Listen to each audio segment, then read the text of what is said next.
ఈ యొక్క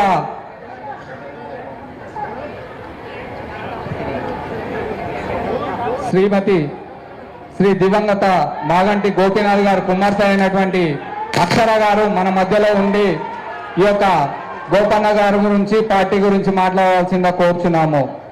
దివంగత శ్రీ మాగంటి గోపీనాథ్ గారి కుమార్తె అయినటువంటి అక్షర గారు మాట్లాడతారు. దయచేసి అందరూ నిశ్శబ్దంగా ఉండి వినవలసిందిగా కోరుచున్నాం. నాన్న ఆశయాలు ముందుకెళ్ళాలంటే మీ అందరి అమ్మకి సపోర్ట్గా ఉండి గెలిపించాలి.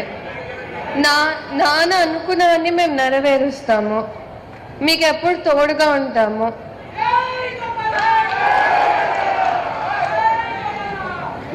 సభా సాక్షిగా దివంగత శ్రీ మాగంటి గోపీనాథ్ గారికి, వారి కుటుంబానికి, బీఆర్ఎస్ పార్టీ అభ్యర్థి అయినటువంటి సునీతమ్మ గారికి, ఇక్కడ విచ్చేసినటువంటి ప్రతి కార్యకర్త కూడా కుటుంబ సమేతంగా సానుగా ఉంటారని కోరుకుంటున్నాము. మాజీ మంత్రి వర్యులైనటువంటి శ్రీ తలసాని శ్రీనివాస్ యాదవ్ గారు మాట్లాడవలసిందిగా కోరుచున్నాం.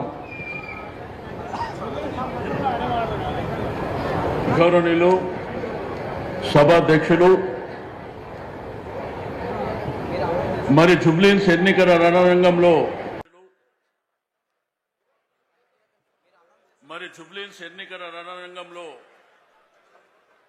నియోజకవర్గ సమన్వయ కమిటీ మీటింగ్ మరి జరుగుతున్నటువంటి తరుణంలో గౌరవ ముఖ్య అతిథి పార్టీ కార్యనిర్వాహక అధ్యక్షుడు, అదేవిధంగా హరీష్ అన్న గారికి, మన అభ్యర్థిని మాగంటి సునీత గారు,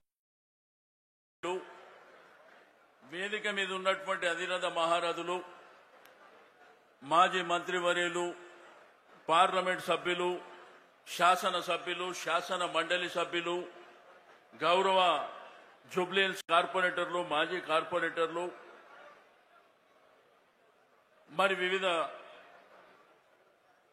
డివిజన్లలో ఇన్ఛార్జీలుగా ఉన్నటువంటి ముఖ్య నాయకులకు అందరికీ, ఈరోజు ఈ కార్యక్రమంలో భాగస్వామ్యమైనటువంటి బీఆర్ఎస్ పార్టీ కుటుంబ సభ్యులందరికీ,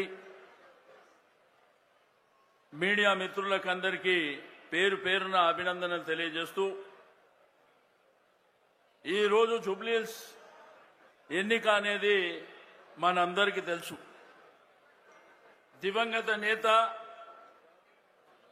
మీ అందరి అభిమాన నాయకులైనటువంటి మాగంటి గోపీనాథ్ గారు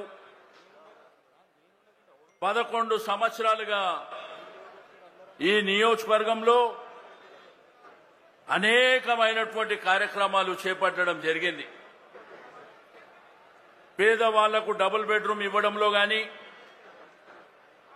ఈ ప్రాంతంలో శివమ్మ పాపిరెడ్డి హిల్స్ రిజర్వాయర్ కట్టించడంలో గాని,